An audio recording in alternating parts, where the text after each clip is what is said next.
Okay, Rebecca, this is really interesting, and I think that you're onto something here based on what you've started in your writing.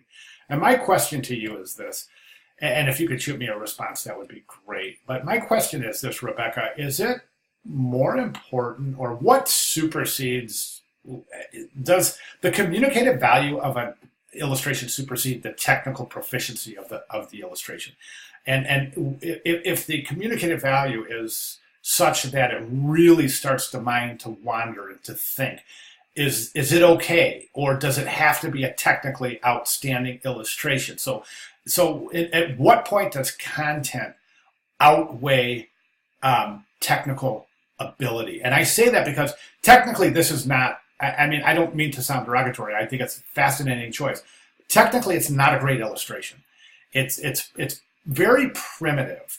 And I think that anyone in this class right now at this point, as here we are in week 7, and what we've learned in the last 7 weeks, I think anyone in this class can accomplish this. I really do. This is not terribly unlike our postage stamp final assignment in that we're creating depth and dimension with using flat techniques.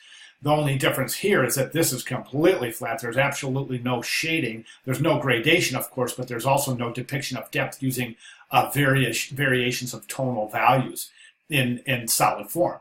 So that is really interesting. So to me, this is all about, there's more here about content than the actual execution. So I've got a lot of questions here. Like, for example, what is she looking at over here?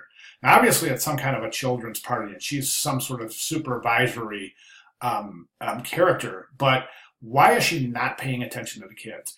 Conversely, she's holding 2 children, and this is, to me, it's all about good and evil. She's trying to corral these kids into good, while they're kids, which means their propensity is to get into mischief. And I can see that clearly. We can see that as they're depicted with their red skin and their horns, and she's depicted all white, like the good witch in Wizard of Oz, all white. What is she, the one from the north? I forget what it was called. But do you see what I'm saying? So this is definitely good versus evil.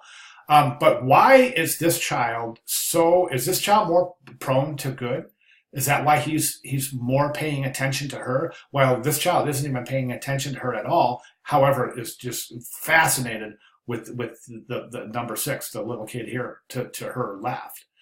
Okay, so what I'm asking you is where does the communicative value supersede the technical proficiency in the success of an illustration?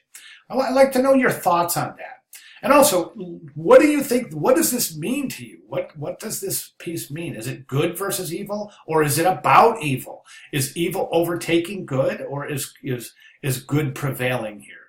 So give me your thoughts, a little more detail. I appreciate it. Thanks. Great job. And I really, really appreciate you bringing up the meaning as opposed to just talking about form execution. Thank you very much.